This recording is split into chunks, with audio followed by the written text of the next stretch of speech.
Hello नमस्कार दोस्तों, मैं हरेंद्र कुमार आप सभी का इंजीनियर हरेंद्र क्लासेस में स्वागत करता हूं। आइए दोस्त, आज हम बताते हैं कि राष्ट्रपति के निर्वाचन प्रक्रिया के बारे में कि राष्ट्रपति की निर्वाचन प्रक्रिया होता कैसे है। लड़का लोग जनरली याद करके रखता है कि राष्ट्रपति का निर्वाचन एकल संक्रमणीय मत के आधार पर होगा। ठीक, यही रटे रटे हमेशा याद किया हुआ रहता है, लेकिन ये उसको पता नहीं रहता है कि सर एकल संक्रमणीय मत क्या होता है। पता चलता है वो सब तनिया ही रहेगा कि राष्ट्रपति का निर्वाचन कैसे होता है, एकल संक्रमणीय मत के आधार पर। लेकिन कह दीजिएगा ना कि एकल संक्रमणीय मत को समझा दीजिए, तो उसको कह दीजिएगा कि एकल संक्रमणीय मत समझा दीजिए, तो उसको समझाने नहीं आएगा, नहीं उसको पता चलेगा। तो आइए आज हम लोग जानते हैं कि सर प्रथम चक्र की मतगणना, द्वितीय चक्र की मतगणना या एकल संक्रमणीय मत होता क्या है, या राष्ट्रपति के निर्वाचन का जो न्यूनतम कोटा होता है वह कितना होता है। ठीक है, आज A to Z क्वेश्चन इसी पर सोल्व करेंगे, यानी इसी क्लास में पूरा खलास करेंगे, इसी क्लास में पूरा खलास करेंगे। आओ तो बाबू रंग में तनी देखो, एकल संक्रमणीय मत। एकल संक्रमणीय मत कहने का मतलब है बाबू कि वरीयता के आधार पर चयनित किया जाना। वरीयता के आधार पर चयनित किया जाना यानी वरीयता के आधार पर उसको चुनना। समझ में आ रहा है ना। जैसे हमको चार गो व्यक्ति है, मान लो बाबू कि A B C D ये चार व्यक्ति हो गए, तो चार व्यक्ति में हमको मन है कि पहला स्थान पर वोटिंग करें तो A को दे दें, और उसमें दूसरा स्थान पर किसको दे दें, B को दे दें। कहने का मतलब है दोस्त, देखिए राष्ट्रपति का निर्वाचन जो होता है अप्रत्यक्ष चुनाव होता है। अप्रत्यक्ष चुनाव होता है सर, यानी जिसमें हम लोग भाग नहीं लेते हैं, यानी जिसमें जनता भाग नहीं लेती है। यानी बाबू अप्रत्यक्ष चुनाव में जनता भाग नहीं लेती है, यानी इसमें क्या होता है कि जनता के द्वारा चुने हुए प्रतिनिधि भाग लेते हैं। A to Z सारा क्वेश्चन इसमें हम देखेंगे कि सर बताइए, मान लो बाबू कि माना कि कुल वैध मतों की संख्या हम अपने से मान ले रहे हैं। ऐसे ही दोस्त आप भी कुछ भी मान सकते हैं, ये नहीं कि सर बताए हैं कि कुल वैध मतों की संख्या 3000 होती है तो 3000 मानना है, ऐसा कुछ नहीं करना है। आप भी मान सकते हैं 1000, 2000, 5000, 10,000 कुछ भी मान सकते हैं। यानी मान लिए हम कि कुल वैध मत, एक समझाने के लिए दोस्त हम इतना सारा स्ट्रक्चर बनाए हैं, समझाने के लिए इसी पर सेट किए हैं। ठीक ना, आप भी कर सकते हैं, कुछ भी मान सकते हैं, इसके लिए आप स्वतंत्र हैं। ठीक है, आइए माना कि कुल वैध मत कितना है बाबू, 3000। कुल वैध मतों की संख्या कितनी, 3000। अच्छा सर, अब देखिएगा ध्यान से, मान लो बाबू एक व्यक्ति को अगर राष्ट्रपति निर्वाचन किया जाएगा जब उसको 50% से थोड़ा सा अधिक वोट मिलेगा। ऐसा नहीं है कि मान लो एगो व्यक्ति के प्रथम चक्र के मतगणना में 1100 मत मिल गया ना, इसको अधिक मिला ना, तो इसी को हम विजेता घोषित कर देंगे। ऐसा नहीं होगा, ऐसा नहीं होगा। हम तब तक काउंटिंग करेंगे जब तक कि उसको 50% या उससे थोड़ा सा अधिक मत प्राप्त न हो जाए। समझ में आ रहा है ना, कोई दिक्कत है। अब देखिएगा 3000 के 50% 1500 होगा बाबू। अब 1500 हो जाएगा तो इक्वल के मात्रा पर 1500 रहेगा। तो 1500 अगर एक एक व्यक्ति को होगा या उससे अधिक है, अर्थात सर न्यूनतम बात करें कि न्यूनतम कितना वोट चाहिए उसको, न्यूनतम तो 1501। यानी अगर किसी व्यक्ति को 3000 में 1501 मत प्राप्त हो जाता है तो वह व्यक्ति राष्ट्रपति की निर्वाचित हो जाएगा, यानी राष्ट्रपति के लिए वह व्यक्ति निर्वाचित हो जाएगा, यानी वह राष्ट्रपति बन जाएगा। समझ में आ रहा है। अगर पहला राउंड में एक व्यक्ति को 1100 वोट मिला है, 800, एक को 700, एक को 350, तो इसको घोषित नहीं करेंगे, क्योंकि 1501 से इसका मार्क्स क्या है, कम है, यानी इसका मत क्या है, कम है। बात समझ में आ गया, यहाँ तक क्लियर हो रहा है कि राष्ट्रपति के निर्वाचन के लिए कम से कम 50% से थोड़ा सा अधिक होना चाहिए। समझ में आ रहा है यहाँ तक। अच्छा सर, एक होता है कि न्यूनतम कोटा, न्यूनतम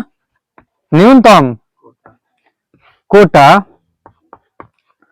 कोटा बराबर क्या होता है बाबू, कुल वैध मत, कुल वैध मत और बाटा में कुल सीटों की संख्या, कुल सीटों की संख्या प्लस 1 प्लस फिर 1। समझ में आ रहा है। यानी कुल सीटों की संख्या प्लस 1, कुल सीटों की संख्या प्लस। अब देखना ध्यान से, देखना ध्यान से, क्या चीज है ये दिल भी हो जाए जब अकेला।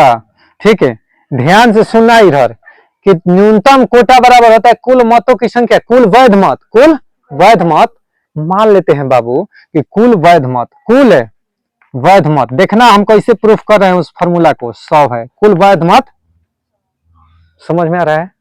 कुल वैध मत है, राष्ट्रपति एक होते हैं कि दो गो?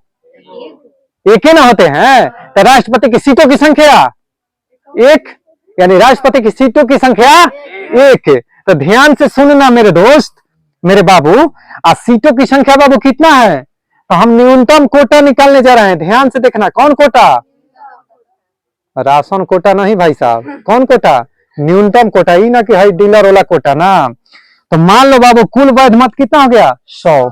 अच्छा सर, कुल मतों की संख्या कितनी है? कुल मत, सॉरी कुल सीटों की संख्या, सीटों की संख्या बराबर एक है ना बाबू? राष्ट्रपति की सीट एक ही ना होता है, कोई दिक्कत है? अब ध्यान से देखना, ध्यान से देखना। अब उस फॉर्मूला में ये दोनों के मान रखो। न्यूनतम कोटा बराबर क्या होता है बाबूआ? तो न्यूनतम कोटा बराबर कहिएगा कि सर कुल वैध मत, कुल, तो कुल वैध मत 100 था, तो कहिएगा कि सर रख दीजिए ना 100 रख दिए। अच्छा सर, कुल सीटों की संख्या, कुल सीटों की संख्या कितना है बाबू? एक, प्लस है गुणा, सॉरी प्लस 1, कोई दिक्कत है? अब देखो एक एक कितना हो गया बाबू? यहाँ बराबर दे दें, 100 बटा में 2 लिख दें, प्लस 1 लिख दे बबुआ, 2 5 10 यानी 50 हो जाएगा। अब 50 1 51, यानी 51% मत अगर जिसको मिल गया बबुआ वो न्यूनतम कोटा होगा, यानी वही व्यक्ति जीत घोषित होगा, विजेता घोषित होगा। न्यूनतम कोटा समझ गया ना सूत्र? अरे समझ में आ गया भाई साहब? तो आप लोग भी इसको कॉपिया के कोना में डाउनलोड कर लीजिएगा, ठीक ना? डाउनलोड नहीं, उसको क्या कहते हैं, नोट डाउन कर लीजिएगा, ठीक है? कोई दिक्कत है? तो ये हम उम्मीद करते हैं कि आप न्यूनतम कोटा निकालने के लिए एक बार में ही आप सीख गए ना कि कुल वैध मत की संख्या मान लीजिए 100, सीटों की संख्या 1, तो 100 बटा में 1 प्लस 1 2, और 2 से 50 बार में 100, और 1 उधर होता है प्लस में, तो वो जोड़ दिए 51, कोई दिक्कत है? यानी जिस व्यक्ति को 51% मत मिलेगा वह व्यक्ति विजेता घोषित होगा। अब समझ में आ गया? कोई डाउट? कोई डाउट नहीं ना है? तो आइए हम लोग इसी में पढ़ते हैं, इसी में बढ़ते हैं, कोनो दिक्कत माननी है? ठीक भाई, चलिए दोस्त देखिए, अब एकल संक्रमणीय मत में अब हम लोग आगे बढ़ते हैं कि ये क्या होता है। एकल संक्रमणीय मत का मतलब बता दिए कि वरीयता के आधार पर मत करना। अच्छा सर, कुल वैध मतों की संख्या 3000, कुल वैध मतों की संख्या 3000, समझ में आ रहा है ना? कुल वैध मतों की 3000, अगर कोई व्यक्ति न्यूनतम 1501 अगर मत लगाता है तो वह व्यक्ति विजेता घोषित हो जाएगा। तो देखिए राष्ट्रपति के चुनाव में मान लीजिए 4 व्यक्ति खड़े हैं, 4 व्यक्ति खड़े हैं, ए बी सी डी, और उसको प्रथम चक्र की मतगणना होगा, यानी कुल वैध मत कितना प्राप्त हुआ बाबू? 3000। आज जब काउंटिंग चालू हुआ ना, यानी गिनती चालू हुआ प्रथम चक्र की मतगणना, तो उसमें क्या होता है बाबू? पहले तो ये बताते हैं, ध्यान से सुनना मेरे सोना, कि वरीयता क्या होता है। मान लो ए बी सी डी 4 गो व्यक्ति खड़े हैं ना, तो प्रथम चक्र के मतगणना में देखा जाएगा कि ए वाले को कितना व्यक्ति, 3000 टोटल वोट मिला है ना, तो 3000 वोटवा में ए को कितना व्यक्ति प्रथम स्थान पर चुने हैं, प्रथम स्थान पर चुने हैं। मान लो तेरा पास एगो चिट्ठी दिया गया, चिट्ठी है का, मान लो एगो लेटर है, ठीक है बाबू, मान लो कि एगो लेटर हुआ, चिट्ठी, ठीक है, मान लो एगो पाना हुआ पेज, अब इस पर दिया गया ऐसे, और तुम पर 4 गो प्रत्याशी है ना, तो वरीयता में यानी राष्ट्रपति के चुनाव में कम से कम बाबू, कम से कम बाबू हमारे एक व्यक्ति, एक जो व्यक्ति है ना मत देने जो जाएगा, 2 व्यक्तियों को कम से कम चुनेगा और अधिकतम 4 व्यक्ति को चुनेगा, अधिकतम 4 व्यक्ति को। मान लो राष्ट्रपति के चुनाव के लिए 15 व्यक्ति नामित हो गए, नामजद कराए हैं, नॉमिनेशन कराए हैं, ठीक, नॉमिनेशन कराए हैं। अब 15 व्यक्ति को तो एक व्यक्ति लगातार वोट मारने में टाइम लगेगा, तो वह कम से कम 4 व्यक्ति को चुनेगा। कितना व्यक्ति को? और न्यूनतम कितने व्यक्ति को? 2 व्यक्ति को, वरीयता के आधार पर।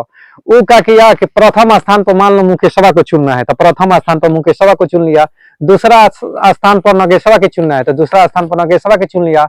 अगर एगो गया, एगो 2 गो चुन के, एगो गया, अगला 4 गो के चुना, पहला स्थान पर अखिलेश पाल के चुन लिया, दूसरा स्थान पर विकी भाई के चुन लिया, विकी भाई सिंगल के, और तीसरा स्थान पर माननीय सांसद विधायक नेता को चुन लिया, कोई दिक्कत है? तो ऐसे ऐसे आदमी चुनता गया, यानी प्रत्याशी को 10 गो, एगो व्यक्ति गया 2 गो के चुना, एगो व्यक्ति गया 4 गो के चुना, एगो व्यक्ति गया 3 गो के चुना, यानी अधिकतम आप 4 गो के चुन सकते हैं, न्यूनतम 2 गो के। अब सुनिएगा ध्यान से, लगे रहिए वीडियो में भाई साहब, ठीक है, ध्यान से सुनिएगा। तो प्रथम चक्र के मतगणना में होगा क्या, प्रथम चक्र के मतगणना में होगा क्या कि 3000 कार्डवा के निकाला जाएगा, 3000 पर्चा के निकाला जाएगा, और देखा जाएगा कि एक को पहला स्थान पर कितना आदमी चुना है। तो एक को पहला स्थान पर 1100 आदमी चुने हैं, कगो? अच्छा, और फिर और चिट्ठा निकाला गया, चिट्ठी, तो उसमें से देखा गया कि 800 व्यक्ति बी को पहला स्थान पर चुने हैं, पहला स्थान पर। सी को देखा गया तो चिट्ठिया में, तो सी को 750 व्यक्ति पहला स्थान पर चुने थे, कगो व्यक्ति? 750 को। वैसे ही डी को देखा गया कि 350 व्यक्ति पहला स्थान पर चुने थे। बात समझ में आ रहा है? कोई डाउट नहीं ना है? कोई दिक्कत? अब देखना ध्यान से। अब जब देखे कि तो 1100, तो 1501 हो ही नहीं रहा है। ए को कितना मिला? 1100, जबकि चाहिए कितना? 1501। इसमें किसी को प्राप्त है भाई साहब? नहीं है। तब हम क्या करेंगे, इसको रद्द कर देंगे। यानी अब क्या करेंगे कि द्वितीय चक्र की मतगणना करेंगे। कौन से चक्र के? द्वितीय चक्र की मतगणना किया जाएगा। तो यही क्वेश्चन पूछता है कि वह कौन से प्रधानमंत्री बने थे जिसके लिए, यानी सॉरी, वह कौन से राष्ट्रपति बने थे जिनके निर्वाचन में द्वितीय चक्र की मतगणना करनी पड़ी थी। ठीक ना दोस्त? आप कमेंट बॉक्स में रिप्लाई कीजिएगा अगर आपको इसका आंसर आ रहा है तो, नहीं तो हम जरूर बताएंगे। अभी आगे वीडियो में बने रहिए, ठीक है। तो द्वितीय चक्र के मतगणना अब समझिएगा ध्यान से। अभी किसी भी व्यक्ति को 1501 मत नहीं प्राप्त है। न्यूनतम कितना प्राप्त होना चाहिए? 1501। किसी भी व्यक्ति को प्राप्त है? नहीं है। तो आप क्या करेंगे कि द्वितीय चक्र के मतगणना में पढ़ेंगे। किसमें? द्वितीय चक्र के मतगणना में। अब द्वितीय चक्र के मतगणना में पढ़ेंगे ना दोस्त, तो देखिए डी को समाप्त कर देंगे, डी को हटा देंगे, डी को। अब इसका जो जितना वोटवा मिला था ना, यानी जितना इसके चिट्ठी कितना था, 350 इसके पक्ष में। अब 350 चिट्ठियां निकाला जाएगा बहरी, और इसको अब कहा जाएगा कि तू हार गया, तू खत्म कहानी। और 350 चिट्ठी को निकाल कर अब उसमें द्वितीय स्थान पर देखेंगे। द्वितीय स्थान पर, प्रथम स्थान पर देख लिए थे भाई साहब, इसमें प्रथम स्थान वाला था। अब दूसरा स्थान पर देखेंगे कि दूसरा स्थान पर किस किस व्यक्ति को चुना गया है। अब देखें दूसरा स्थान पर जब द्वितीय चक्र की मतगणना करे तो द्वितीय चक्र में ए को 70 व्यक्ति चुने थे, ए को, यानी दूसरा स्थान पर 70 व्यक्ति ए के नाम लिखे थे, और बी को 130 व्यक्ति नाम लिखे थे, और सी को 150 व्यक्ति। कोई दिक्कत? तीनों को से ना काम था, इसलिए तीनों को के। अब देखो ध्यान से, अब क्या हुआ कि फिर देखे कि 1170 कितना हुआ? 1170, 800 व 100, 930। अभियो नहीं ना भाई साहब 1501 हो रहा है, वीडियो वाले भाई साहब, अभियो नहीं हो रहा है ना 1501। तो अब हम क्या करेंगे कि तृतीय चक्र के मतगणना करेंगे। तृतीय चक्र के, अब देखना तृतीय चक्र के मतगणना में क्या करेंगे दोस्त, आराम से समझना कि तो 1117 था ना। अब तृतीय चक्र के मतगणना में बढ़ेंगे तो इसके वाला वोटवा अब समाप्त करेंगे। सी वाला जो है ना, इसको क्या करेंगे, 750 आई 150, इसको 900 वोट मिल गया, यानी 900 वोट टोटल मिला ना दोस्त। इसको मत कितना? 900 मिला। अब 900 कागज इसके पास जो चिट्ठी आया ना, अब 900 चिट्ठियां निकाला जाएगा। इसको कहा जाएगा तू हार गया, तू घरे जो, तू हार गया घरे जो। कोई दिक्कत है? अब 900 चिट्ठी इसके पास जो है उसको निकाला जाएगा बहरी, निकाला जाएगा बाहर। अब गौर फरमाइएगा, अब जब उसको 900 को बाहर निकाला जाएगा ना, तो गौर फरमाने वाली बात है कि इस पर अब देखा जाएगा कि तीसरा स्थान पर, पहला वाला हो गया है, दूसरा वाला हो गया है, और तीसरा स्थान पर मान लो मुकेशवा के चुना है, एक व्यक्ति राजेशवा के चुना है। समझ में आ रहा है ना? ऐसे करके महेशवा के चुना है, मान लो ऐसे करके हो गया। एगो बात कह रहे हैं, तो कहने का मतलब तीसरा स्थान पर जो चुना जाएगा ना, जिसका नाम रहेगा तीसरा स्थान पर, मान लो तीसरा स्थान पर 340, जैसे 900 टोटल चिट्ठी था ना, उसमें हम देखे कि 340 चिट्ठिया पर तीसरा स्थान पर ए को मिला था। किसको? 400 चिट्ठिया जो है ना, 400 चिट्ठिया पर बी का नाम था। कौन स्थान पर? तीसरा स्थान पर। भाई साहब मान लो एक व्यक्ति गया, ए दबाया, बी दबाया, सी दबाया और डी दबाया। एगो व्यक्ति गया, पहले कर दिया सी के चुना, फिर चुना ए को, फिर चुना डी को, और फिर चुना किसको, बी को। एक व्यक्ति गया, सबसे पहले ए को चुना, फिर चुना डी को, और फिर चुना बी को, और फिर चुना सी को। समझ में आ रहा है ना? तो तृतीय चक्र के मतगणना का मतलब समझ रहे हैं? पहला ना, दूसरा ना, तीसरा पद देखेंगे, तीसरा पद। अच्छा, सी के पक्ष में एगो आया है। अच्छा, फिर हेजा देखेंगे कि डी को कितना चिट्ठी प्राप्त है, यानी तीसरा स्थान पर क गो के चिट्ठी में नाम लिखा गया है। तो हम तीसरा स्थान पर देखें ना, तीसरा चक्र के मतगणना में कि तीसरा स्थान पर 340 चिट्ठी पर, 340 चिट्ठी पर ए लिखा था, 340 चिट्ठी पर ए। कौन स्थान पर? तीसरा स्थान पर। कौन स्थान पर? अब बी वाला पर, यानी बी जो नाम था वह 400 चिट्ठी पर तीसरा स्थान पर लिखा था। तीसरा स्थान पर 400 चिट्ठिया पर बी लिखा था। अब समझ गए ना? तो 400 इसके पक्ष में, इसके पक्ष में 300। अब हम जोड़े भाई साहब, अब सब हम जोड़े तो 1170, 1170 और 340 जोड़िएगा तो 1510। कितना बबुआ? 1510, 1510। अब देखिएगा, गौर फरमाते रहिएगा, वीडियो में लगातार बने रहिए, ठीक है? भागिएगा, छोकेगा, बढ़ा जाएगा खेला। अब देखिए, 1510 हो गया टोटल। टोटल कितना? 1510। अच्छा, ये कितना हो गया बाबू? 1330। टोटल जोड़िएगा तो 1330। अब बताओ तो 1501 से इसका अधिक हो गया, तो विजेता कौन? ए। अगर इसका 1500 से कम मत प्राप्त होता या 1500 होता तो फिर चतुर्थ चक्र की मतगणना करना पड़ता, लेकिन यहीं पर इसका पूरा हो गया तो पूरा हो गया, यानी विजेता कौन हो गया? ए। तो दोस्त, यहीं पर हम वीडियो को समाप्त करते हैं। जब हम उम्मीद करते हैं कि आप राष्ट्रपति के चुनाव समझ गए होंगे। आज ही आपको पता चला होगा कि प्रथम चक्र की मतगणना, द्वितीय चक्र की मतगणना और तृतीय चक्र की मतगणना क्या होता है। और एक क्वेश्चन पीछे पूछे थे कि वह कौन से ऐसे राष्ट्रपति थे जिनके चुनाव में द्वितीय चक्र की मतगणना करनी पड़ी थी। तो ध्यान से सुनिएगा, डॉक्टर वीवी गिरी, डॉक्टर वीवी गिरी ऐसे राष्ट्रपति थे जिनके लिए द्वितीय चक्र की मतगणना करनी पड़ी थी। वही द्वितीय चक्र की मतगणना देख लिए ना कैसे होता है द्वितीय चक्र की मतगणना।